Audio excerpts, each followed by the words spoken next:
नमस्कार, India head में आपका बहुत स्वागत है। मैं हूं आपके साथ अनंत विश्वकर्मा। बुलडोजर एक्शन पर सुप्रीम कोर्ट ने सवालिया निशान खड़े किए हैं। सुप्रीम कोर्ट में देश भर में आरोपियों के खिलाफ बुलडोजर कार्रवाई पर सुनवाई हुई है। सुप्रीम कोर्ट ने कहा कि अगर कोई सिर्फ आरोपी है तो प्रॉपर्टी गिराने की कार्रवाई कैसे की जा सकती है। जस्टिस विश्वनाथ और जस्टिस BR गवई की बेंच ने कहा अगर कोई दोषी भी है तब भी ऐसी कार्रवाई नहीं की जा सकती। बहुत बड़ा कमेंट है ये, क्योंकि लगातार हमने देखा है कि अलग अलग राज्यों में इस तरह की कार्रवाई होती रही है।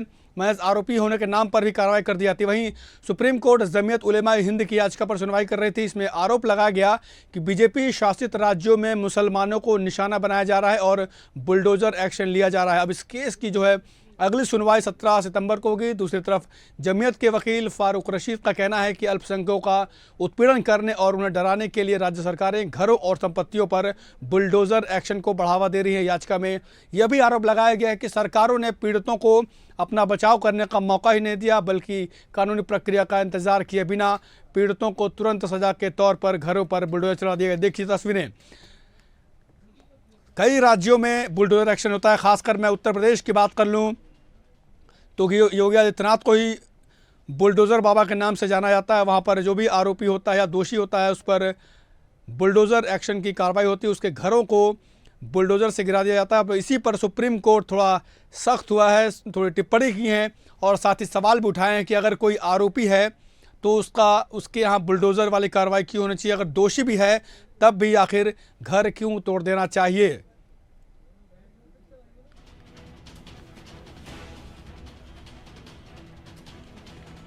आपको बताते हैं कि कैसे अलग अलग राज्यों में बुलडोज़र का एक्शन किया जा रहा है। 3 जगहों की तस्वीरें आप देख सकते हैं। बुलडोज़र एक्शन पर इसी पर सवाल उठाया सुप्रीम कोर्ट ने।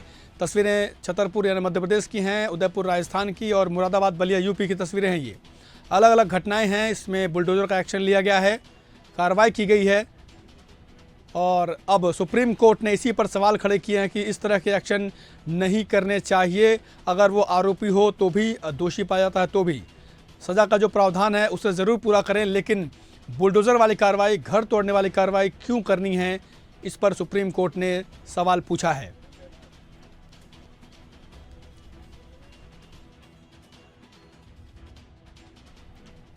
तो सुप्रीम कोर्ट लगातार ये सवाल खड़ा कर रहे हैं। आपको 2 तस्वीरें दिखाते हैं कि किस तरह से बुलडोज़र वाले एक्शन पर सुप्रीम कोर्ट ने सवालिया निशान खड़े किए हैं। लगातार बुलडोज़र का एक्शन सरकारों के द्वारा लिया जा रहा है, चाहे वो यूपी की सरकारें हों, चाहे MP की या कई अन्य राज्यों की, राजस्थान की, लेकिन तस्वीरें यही हैं। सवाल लगातार सुप्रीम कोर्ट उठा रहा है। आपको 2 तस्वीरें आपको दिखाते हैं क्योंकि बुलडोज़र एक्शन पर सुप्रीम कोर्ट ने सवाल खड़े किए हैं। बुलडोज़र का एक्शन दिखा रहे हैं और सुप्रीम कोर्ट ने इसी पर सवाल खड़ा किया है।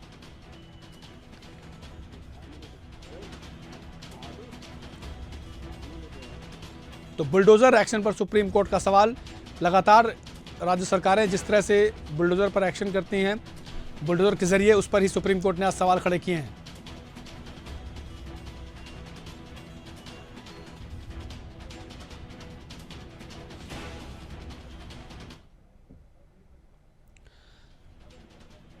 तो बुलडोज़र का एक्शन आप देख रहे हैं। आपको बता दें कि कैसे बुलडोज़र एक्शन के बाद सुप्रीम कोर्ट लगातार सवाल खड़े कर रहा है और उसने इस एक्शन पर ही सवाल खड़े किए हैं। उनका कहना है कि अगर कोई आरोपी है या दोषी है तो उसके घरों पर इस तरह की कार्रवाई की होनी चाहिए, क्योंकि ये घर बनना कितना मुश्किल होता है ये एक आम इंसान बेहतर तरीके से जानता है। ऐसे में कार्रवाई के नाम पर घरों को तोड़ देना कहीं ना कहीं सवाल खड़े करता है। आपको बताते हैं कि कैसे बुलडोज़र एक्शन के बाद सुप्रीम कोर्ट का कमेंट आया है, क्या कुछ केंद्र ने इसका जवाब दिया, ये भी हम आपको ग्राफिक्स के जरिए दिखा रहे हैं कि आखिर कैसे इस एक्शन पर जवाब दिया है। सुप्रीम कोर्ट का कमेंट है, हर पहलू को ध्यान में रखना चाहिए। तो सुप्रीम कोर्ट चाहे तो गाइडलाइन जारी कर सकती है, किसी पिता का बेटा उद्दंड हो सकता है, लेकिन इस आधार पर घर गिरा देना ये कार्रवाई का सही तरीका नहीं है। सुप्रीम कोर्ट की ये बड़ी टिप्पणी है, साथ ही बड़ा सवाल भी है कि आखिर ऐसा क्यों किया जाना। किसी पिता का बेटा उद्दंड हो सकता है, लेकिन उसके आधार पर घर गिराना ये कार्रवाई कहीं से भी सही नहीं है। ये सुप्रीम कोर्ट का ये बड़ा कमेंट है, ये सरकारों के जरूर सुनना चाहिए। हम यहाँ अवैध अतिक्रमण के बारे में बात नहीं कर रहे, इस मामले से जुड़ी पार्टियाँ सुझाव दें, हम पूरा देश के लिए गाइडलाइन जारी कर सकते हैं, सुप्रीम कोर्ट ने कहा है।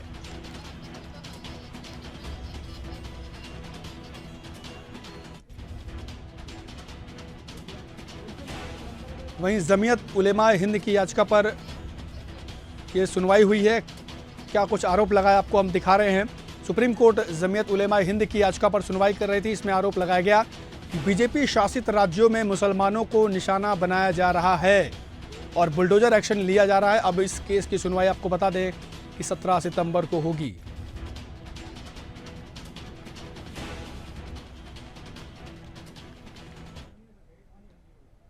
तो इस पूरे मामले पर क्या कुछ सियासत हो रही है, क्या कुछ नेताओं का कहना है, आपको सुनवाते हैं।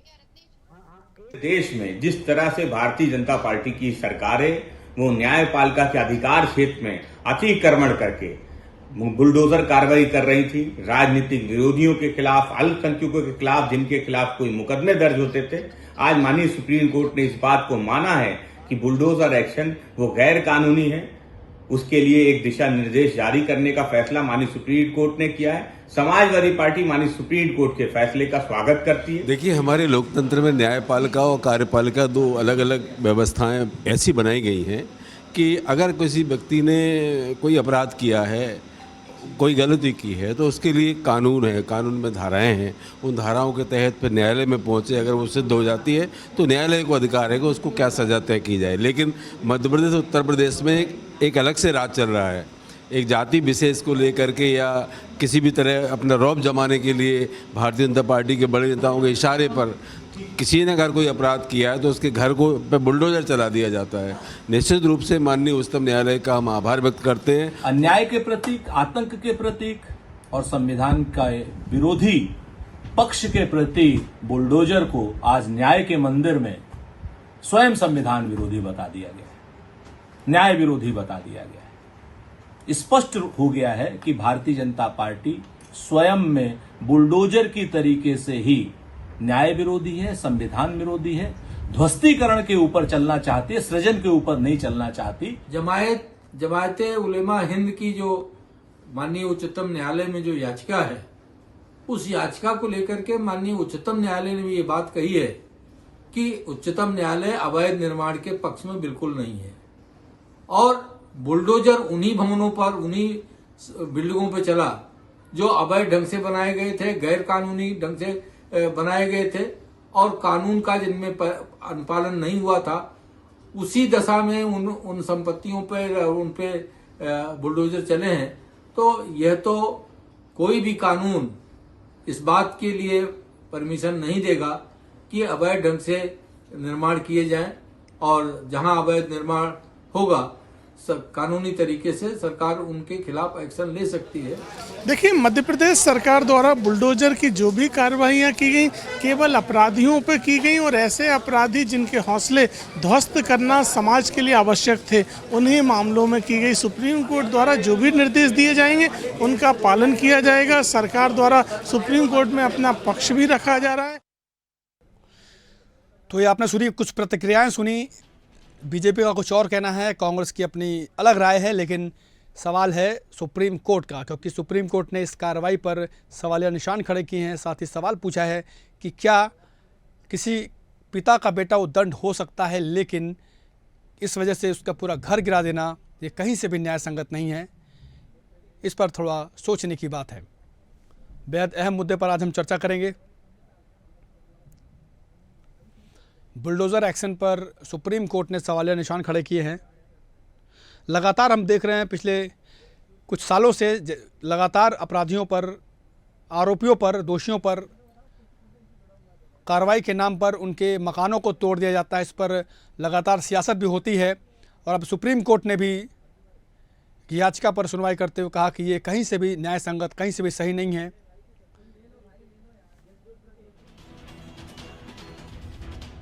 और इस बेहद अहम खबर पर चर्चा करने के लिए हमारे साथ बीजेपी से रत्नेश मिश्रा हैं, साथ ही सपा के साथ हमारे साथ है पूजा मिश्रा। आप दोनों का बहुत बहुत स्वागत है। जी धन्यवाद। तो सबसे पहले मेरा सवाल बीजेपी के अपने साथी से रत्नेश मिश्रा जी से है। रत्नेश जी, जिस तरह की टिप्पणी आज सुप्रीम कोर्ट ने की है बुलडोजर एक्शन पर, आपने भी जाहिर सी बात है पढ़ा होगा, देखा होगा, सुना होगा, समझा होगा, तो अब क्या उत्तर प्रदेश में योगी का बुलडोजर थमने वाला है? देखिए आनंद जी, आपको और साथी प्रवक्ता को और देश की जनता को मेरी तरफ से जय श्री राम।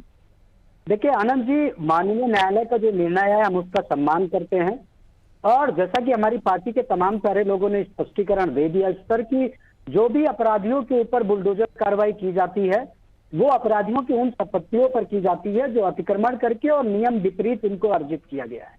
हमने किसी भी व्यक्ति के ऐसी किसी संपत्ति को क्षति नहीं पहुंचाई जो नियमता और वैधानिक रूप से सही है। अब अगर आप आपराधिक प्रवृत्ति से अपने बाहुबल का प्रयोग करके कोई अवैध संपत्ति अर्जित करते हैं और जब आपके खिलाफ आपराधिक मुकदमे दर्ज होते हैं तो सरकार उसकी जांच करती है। आपकी संपत्तियों की राजस्व विभाग के द्वारा, पुलिस विभाग के द्वारा पैमाइश कराई जाती है। उसमें सरकार को जो भी संपत्ति अवैध मिलती है सरकार उस पर कार्रवाई करती है और सरकार उनको ध्वस्त करती है। अब जैसे वो छतरपुर का मामला हो तो वहां पर भी वो अवैध अतिक्रमण, अवैध सरकारी जमीन पर वो आवास अतिक्रमण करके बनाया गया था। चाहे वो मोहित खान के मामले में अयोध्या में हो, पूरी तालाब की जमीन पर उन्होंने समाजवादी पार्टी की ठीक है, आपके बात मैं सुन रहा हूं, लेकिन सुप्रीम कोर्ट ने जो आज कहा है, सुप्रीम कोर्ट ने ये कहा कि भले ही वो आरोपी हो या दोषी हो, लेकिन ये जो बुलडोजर एक्शन होता है वो कहीं से भी सही नहीं ठहरा सकता, ये सुप्रीम कोर्ट का कहना है।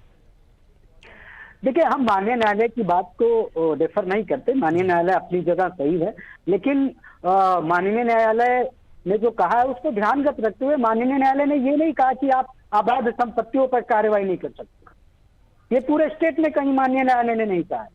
अगर किसी अपराधी का घर अवैध तरीके से अतिक्रमण करके बनाया गया है तो माननीय न्यायालय ने अपने किसी निर्णय में ये नहीं कहा कि आप उस पर कार्रवाई नहीं कर सकते। उन्होंने कहा अगर कोई नियमता सही है तो उस पर कार्रवाई नहीं करेंगे। तो हमने नियमता सही चीजों पर कार्रवाई नहीं की। जो गलत तरीके से संपत्ति बनाई गई, जो गलत तरीके से संपत्ति अर्जित की, उस पर सरकार को अधिकार है उसको बुलडोज करने का, उसको ध्वस्त करने का, वो हमने किया है। जिन भी लोगों को इस बात से समस्या वो जाए और माननीय न्यायालय के समक्ष। ठीक है रत्नेश जी, सुप्रीम कोर्ट का एक कमेंट है कि एक पिता का बेटा उद्दंड हो सकता है, लेकिन सिर्फ इस वजह से पूरे का जो घर है, घर गिरा देना, उसको डिमोलिश कर देना, उसको उस पर बुलडोजर चला देना, ये क्या न्याय संगत है क्या? नहीं, देखिए, आपने जो कहा माननीय न्यायालय ने उसमें ये तो नहीं कहा ना कि अगर उस उद्दंड बेटे के द्वारा गलत तरीके से, अवैध तरीके से संपत्ति का अर्जन किया गया है, सरकारी जमीनों पर कब्जा करके निर्माण किया गया है, तो आप उसको नहीं गिराएंगे। चलिए ठीक है, चलिए हमारे साथ सपा के प्रवक्ता भी हैं पूजा मिश्रा जी, उनका भी हम रुख कर लेंगे। पूजा जी, आपने भी इस सुप्रीम कोर्ट के जो आज जो टिप्पणी की है, जो सवाल उठाए हैं, उस पर आपने सुना होगा, देखा होगा, समझा होगा। आपको क्या लगता है, आप लोग क्योंकि लगातार यूपी में बुलडोजर वाले बाबा के नाम से आप उन्हें पुकारते हैं योगी आदित्यनाथ जी को, तो आज जो सुप्रीम कोर्ट ने जो टिप्पणी की है उस पर आपका क्या कुछ कहना है? आपको नमस्कार और आपकी प्रवक्ता को भी मेरा नमस्कार। देखिए, हम कभी भी डिबेट में बैठे होंगे तो हमने शुरू से कहा हुआ है कि भाजपा के साथ में एक परेशानी है। परेशानी क्या है? जिम्मेदारी ना लेने की और बातों को ना सुनने की। पेपर लीक हुआ तो मंत्री जी कहते हैं नहीं, कोई पेपर लीक नहीं हुआ। जब सुप्रीम कोर्ट कहेगा तो मानेंगे। 69,000 भर्ती में 19,000 आरक्षित सीटें खा गए, नहीं मान रहे थे। 4 साल संघर्ष किया, कई लोगों ने आत्महत्या कर लिया, उनका कोई भरपाई नहीं कर पाएंगे। अभी जो है हाईकोर्ट का फैसला आया है, उसके बावजूद भी अभ्यर्थी डिप्टी सीएम के घर का घेराव करके प्रोटेस्ट कर रहे हैं। इनकी मंशा नहीं है। और ये जो बुलडोजर चला रहे थे, इस पर भी हम कह रहे थे कि भाई आप कार्रवाई करिए ढंग से, आप जो है क्राइम को कम करिए। तो लेकिन ये बुलडोजर चला रहे थे, तब भी ये किसी की नहीं मान रहे थे, ना तो जो अक्यूज का मान रहे थे और ना ही जो है विपक्ष को सुन रहे थे। अब जब इसमें सुप्रीम कोर्ट कह रही, तभी कहते हैं माननीय न्यायालय का के आदेश का पालन करेंगे, जो कि इनकी मंशा होती नहीं है। न्यायालय का आदेश आ जाता है और ये जो है ऐसे रुके रहते हैं, इतार मटोल करते रहते हैं। अभी जो है भाजपा के प्रवक्ता कह रहे थे कि हम उस चीजों को डिमोलाइज करना चाह रहे हैं कि जो अवैध बने हुए हैं। मुझे लगता है कि अब अगर यही इनकी धारणा है, अगर यही धारणा है कि कोई अक्यूज है, मैं कल्प्रिट भी नहीं कह रही हूँ, अक्यूज है, ये अक्यूज के यहाँ भेज देते हैं बुलडोजर उसका घर गिराने के लिए, तो इनको अक्यूज जो है इनकी पार्टी में 78% है। किनके यहाँ पे बुलडोजर इन्होंने भेजा? बड़ा आरोप है आपके पार्टी में, जो कहना है कि सबसे ज्यादा एक्यूज आपके यहाँ ही हैं। और जमीयत उलेमा हिंद की जो याचिका है, पूजा जी, जमीयत उलेमा जो हिंद की याचिका है उसमें साफ कहा गया है कि बीजेपी शासित राज्यों में मुसलमानों को टारगेट किया जा रहा है, मुसलमानों को जानबूझकर निशाना बनाकर एक्शन लिया जा रहा है। इसके बाद ही सुप्रीम कोर्ट ने टिप्पणी की है। देखिए, ये सच्चाई है। आपने भी वो ट्रेन में अभी बुजुर्ग जा रहे थे, उनका देखा होगा, उनको किस तरीके से परेशान किया गया, मारा गया। क्यों? मैं जवाब उसका रत्नेश जी से लेता हूं, मुस्लिम होने की वजह से। और ये ऐसा क्यों हो रखा है समाज में समाज में इसलिए हो रखा है क्योंकि भाजपा का टारगेट यही है, वो जो है चलिए इसका जवाब मैं अपने बीजेपी के साथ लेता हूँ। रत्नेश जी टारगेट करके जो है हिंदू मुस्लिम करना चाहते हैं। एक मिनट पूजा जी, मैं आपको रोकता हूँ। रत्नेश जी, मुख्यमंत्री का जो याचिका है उसमें यह कहा गया है कि बीजेपी शासित राज्यों में मुसलमानों को टारगेट करके उनको निशाना बनाकर बुलडोजर की कार्रवाई की जाती है। इस पे इससे आप कितना इत्तेफाक रखते हैं, क्योंकि इसके बाद सुप्रीम कोर्ट ने टिप्पणी की अपनी? देखिए अनंत जी, अब अपराधी किसी विशेष वर्ग समुदाय से ज्यादा निकल कर आ रहे हैं तो उन पर कार्रवाई भी तो होगी ज्यादा। अब मैं ये पूछूंगा कि मोहित खान के ऊपर ही क्यों आरोप बलात्कार का आरोप लगा, और तो छोड़ दीजिए जिस मामले में माननीय मुख्यमंत्री जी विशेष रूप से ध्यान दे रहे हैं उस पर इनकी भदरसा नगर पंचायत अध्यक्ष राशिद खान ने उस पीड़िता बच्ची को सरकारी अस्पताल में जाकर धमकी दी। किसने दे दिया उनको धमकी देने का अधिकार? अभी अयोध्या के महाराजगंज में सलमान खान नाम के व्यक्ति ने 6 साल की बच्ची के साथ बलात्कार किया। और ट्रेन की पटरियों पर देखिए एक यूट्यूबर था, वो एक खास समुदाय का है, वो ट्रेन की पटरियों पर साइकिल फेंक के उसका वीडियो शूट करता था। अभी आपने फर्रुखाबाद में देखा कि लकड़ी का गट्ठर लाके रख दिया ट्रेन को डिरेल करने के लिए। अभी आपने वीडियो देखा, वायरल हुआ होगा, उसमें विशेष समुदाय की टोपी लगाकर वो पैनल और ग्लाइडर निकाल रहे थे। आपका ये कहना है कि एक विशेष समुदाय के लोग ही क्राइम करते हैं क्या? आनंद जी मेरी बात कीजिए। आपने कहा कि जमाते उलेमा हिंद ने जो कहा कि विशेष समुदाय को टारगेट किया था जी, उन्होंने याचिका लगाई सुप्रीम कोर्ट में जी। समुदाय कर रहा है, अगर आप अपराध करेंगे तो आपके खिलाफ कार्रवाई की जाएगी। फिर आप या तो अपराध करने वालों को रोके। जमाते उलेमा हिंद ने कहा कि मोहित खान ने बलात्कार क्यों किया, राशिद खान ने उस पीड़िता को धमकी क्यों दी, सलमान खान ने वो बलात्कार क्यों किया। और आज नवाब सिंह यादव के मामले में इसी समाजवादी पार्टी ने डीएनए टेस्ट की मांग की थी, और आज डीएनए टेस्ट की जब रिपोर्ट आई तो सैंपल उस पीड़िता के साथ मैच हुआ और बलात्कार की पुष्टि एक वैज्ञानिक साक्ष्य के रूप में हुई है। अब समाजवादी पार्टी उस पर चुप रहेगी। अब अगर हम उनके खिलाफ कार्रवाई करते हैं तो कल को कोई यादव उठकर चला जाएगा और कहेगा ना जी केवल यादवों के खिलाफ कार्रवाई हो रही है, केवल एक विशेष जाति के खिलाफ कार्रवाई हो रही है। भाई अगर आप अपराधी हैं आप क्या कहेंगी? कार्रवाई होगी। और देखिए अनंत जी जी रत्नेश जी, हाँ बोल लीजिए। पूजा जी मैं आपके पास आता हूँ, एक मिनट रत्नेश जी बोलिए। पूजा जी बस एक मिनट रुकिएगा बस। आपसे रिक्वेस्ट है, मैंने आपका समय का सम्मान किया, मेरे समय का सम्मान करिए। तो ठीक है रत्नेश जी, इनको मौका देते हैं एक बार। रत्नेश जी रुकिए, पूजा जी अपनी बात रखिए। दुरुस्त कर लीजिए। नवाब आपके साथ में टहल रहा था, आपके नेताओं के साथ में टहल रहा था, और उसमें हमने डीएनए की मांग भी नहीं की थी। और डीएनए की मांग हमने डीएनए की मांग जो है अयोध्या में जो रेप केस का मामला सामने आया था, उसकी माँ, उसकी जो अक्यूज की पत्नी और 15 साल की बेटी ने की थी। 15 साल की बेटी को लगा तो उसका दोस्त क्या है जो स्कूल नहीं जा पा रही है, वो उसे सब उसके पिता के नाम से कहते उनकी बेटी है। अभी उनका क्राइम सिद्ध नहीं हुआ है और वो अभी रेपिस्ट की बेटी हो चुकी हुई है। उनकी मांग थी, उनके अधिकारों को भी बचाना जो है सरकार का काम है। वो तो आप देखते ही नहीं, क्योंकि आपको विशेष समुदाय दिख जाता है। बीएचयू में जो आईआईटी की छात्रा के साथ में बलात्कार किए थे वो अब रिहा हो रहे हैं। आप राम महिंद्र को पैरोल पे छोड़ रखे हैं। AK-47 चलाने वाला प्रयागराज में, उसको आपने ये कहा कि नहीं इसका व्यवहार बहुत अच्छा है, इसलिए हम इनकी सजा को माफ करते हैं। और आपके लिए तब वहां पे कितनी आपने भिजवा दी? आप 8 साल की बच्ची का रेप होता है कठुआ में, उसके बाद में आप जो रेपिस्ट होता है उसके समर्थन में आप रैली निकालते हैं। पूजा जी एक सवाल है जो जी समर्थन में आप रैली निकालते हैं। क्या आपको लगता है पूजा जी, क्या आपको लगता है कि बीजेपी, एक मिनट पूजा, क्या आपको लगता है कि बीजेपी टारगेट कर रही है मुसलमानों को? क्या आपको लगता है, जैसा कि आज में आज सुप्रीम कोर्ट में कहा गया है? आप बताइए, अगर ये ना कर रहे होते तो हर बार सुप्रीम कोर्ट को क्यों इंटरफेयर करना पड़ता? पहले नाम की राजनीति चालू किए, उसमें सुप्रीम कोर्ट ने रोका। अभी सावन खत्म में बहुत ज्यादा दिन नहीं हुए, ये तो चाह रहे हैं किसी भी तरीके से यहाँ पे रिलीजियस राइट्स हो सके। ठीक है, इनकी मनसा ही यही है, जवाब दीजिए। जनता नहीं कर रही ऐसा। अभी जो ट्रेन में जो है देखिए, लखनऊ की बात कर लीजिए, वहां पे इतनी भीड़ में इनको सिर्फ और सिर्फ जो है 2 नाम मिलते हैं। और यही बात कर लीजिए मध्य प्रदेश में, जहाँ पे इतनी भीड़ जाती है आने पे, लेकिन सिर्फ और सिर्फ इनको 1 नाम मिलता है। ठीक है, बड़ा आरोप है। रत्नेश जी मैं चाहूंगा आप जवाब दें इसका। हो गया ना जी। देखिए पूजा जी अपनी बात समाप्त कर लें, फिर मैं एक बात पर जवाब। जी जी।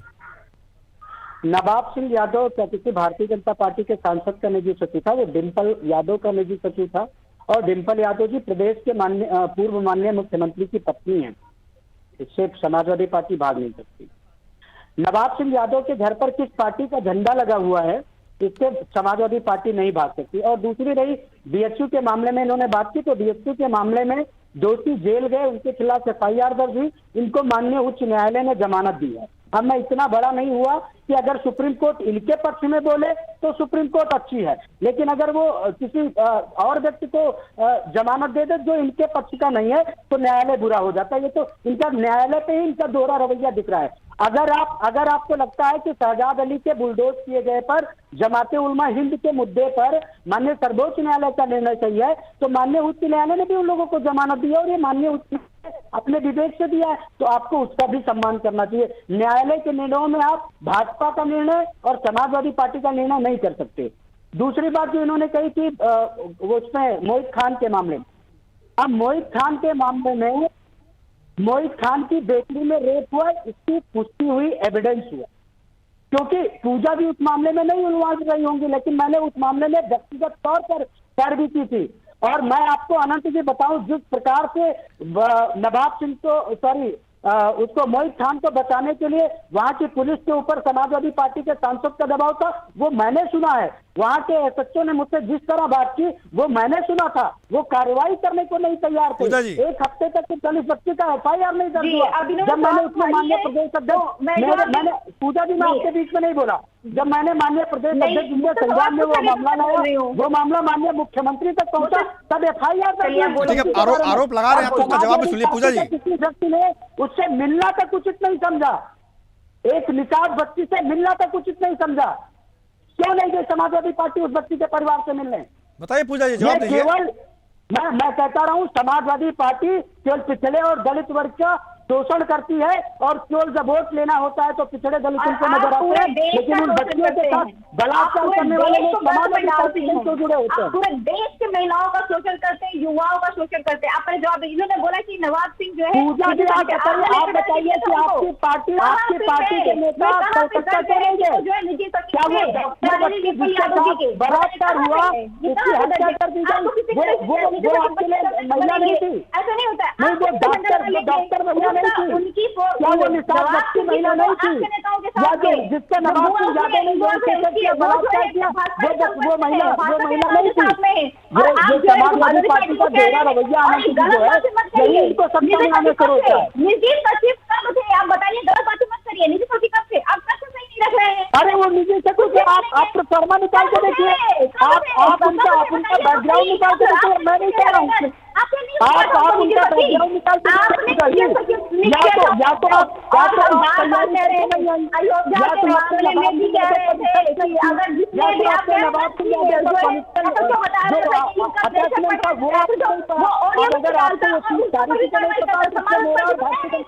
जो आपके ऊपर दबाव डाल रहा है, आप मैं वही तो कह रहा हूँ, उनके ऊपर भी कार्रवाई करिए। अरे भाई, भारतीय जनता पार्टी में ठीक है, आप दोनों लड़ना जरा बंद करिए, क्योंकि एक सार्थक बहस की मैं उम्मीद कर रहा हूं, ना कि सिर्फ यहाँ पर शोर शराबे की। कृपया आप लोग अपनी बात बड़ी सौम्यता से रखिए। जी देखिए रत्नेश जी, पूजा जी, इस तरह से अगर झगड़ेंगे तो मुद्दे की बात हो नहीं पाएगी। जी आप लोग एक एक करके अपनी लास्ट कमेंट आप लोग दिए। रत्नेश जी आप प्लीज अपना लास्ट कमेंट दीजिएगा, वक्त की थोड़ी कमी है। देखिए आनंद जी, हमने ये भी कहा भारतीय जनता पार्टी की सत्ता में जिन प्रदेशों में है, अगर कोई भी नियम विरुद्ध कार्य करेगा, कोई भी विधि विरुद्ध कार्य करेगा, कोई भी ऐसे कार्य करेगा जो समाज के प्रति खिलाफ होगा, या वो नैतिकता के खिलाफ होगा, या वो संविधान के खिलाफ होगा, तो हम उसके खिलाफ खुलकर बुलडोजर कार्रवाई करेंगे। क्योंकि अभी यूपी में भी बुलडोजर एक्शन अभी लगातार देखने को मिलेगा, है ना? विश्वास करते हैं, जिसमें उसने कहा कि व्यक्ति को उतनी विधिक चोट नहीं प्रभावित करती जितनी अपराधियों को आर्थिक चोट दी जानी चाहिए। और यह अर्थशास्त्र में आदरणीय कौटिल्य ने कहा है कि अपराधियों को दंड आर्थिक रूप से दिया जाना चाहिए, तो आर्थिक चोट पहुंचा दी जानी चाहिए। हम अपराधियों का मनोबल, उनकी आर्थिक ताकत को चोट पहुंचा कर देंगे। मनोबल तो तोड़ ही रहे हैं आप लोग, साथ में आप लोग जो है घर भी तोड़ रहे हैं। चलिए ठीक है, पूजा जी आपका लास्ट कमेंट प्लीज। जी देखिए, मुझे लगता है कि अगर ये जो है आर्थिक कह रहे हैं ना कि आर्थिक तोड़ेंगे, कुलदीप सिंह सेंगर को तोड़िए आर्थिक। आप कहाँ तोड़ रहे हैं? आप ब्रिजभूषण को आप आर्थिक तोड़िए, आर्थिक कहाँ तोड़ रहे हैं? आप उठा करके टिकट दे रहे हैं। आप अपराधियों को बेच दे रहे हैं राज्यसभा में और आप कह रहे हैं कि माफी तोड़ने की बात कर रहे हैं। मध्य प्रदेश में आपके विधायक के ऊपर लगे हुए नहीं तोड़ रहे हैं। आपने जो है मणिपुर के मुख्यमंत्री वीरेंद्र सिंह से इसी पर तो माना नहीं गया आपसे। हेमंत बिश्व शर्मा लगे हुए समाज को तोड़ने के लिए, उनका बयान सुना आपने? आप वहां पे नहीं, उनको आज ही तोड़ रहे हैं। आप कहाँ पे आज कौटिल्य जी ने कहा था, तो फिर देश किसे चला? देश चलता है कॉन्स्टिट्यूशन से, एग्जीक्यूटिव, लेजिस्लेटिव और जुडिशरी सिस्टम, 3 सिस्टम है हमारे देश को चलने के लिए। कौटिल्य जी से नहीं चलता देश। कौटिल्य जी ने जो कहा था, आप हमारे लगे हुए हैं, तमाम सारे जितने अपराधी विचारकों को आर्थिक मुख्यमंत्री सम्मान दिया जाता है और उनके मुताबिक। चलिए ठीक है, मुद्दा बेहद गंभीर है। बहुत बहुत शुक्रिया रत्नेश जी आपका भी, और पूजा जी आपका भी बहुत बहुत शुक्रिया इस खास चर्चा में हमारे साथ शामिल होने के लिए। मैं उम्मीद कर रहा था कि एक सार्थक चर्चा हो ताकि कुछ इससे निकल कर आता। फिलहाल बहुत बहुत शुक्रिया आप दोनों का। तो देखिए, मामला बेहद गंभीर है। सुप्रीम कोर्ट ने अगर इस मामले पर टिप्पणी की है तो जाहिर सी बात है कि मामला बेहद गंभीर हो जाता है, और ऐसे में राज्य सरकारों को सोचना चाहिए, ध्यान देना चाहिए कि क्योंकि घर जो होता है एक आम आदमी की ज़रूरत का सबसे ज़रूरी चीज़ होती है। एक घर बनाने में पूरा जीवन निकल जाता है, लेकिन अगर किसी का बेटा हो, दर्द हो, तो सिर्फ इसी वजह से उस बाप का घर टूटना नहीं चाहिए। फिलहाल इस चर्चा में इतना ही, लेकिन खबरों के तमाम अपडेट के लिए आप देखते रहिए इंडिया हेड। नमस्कार।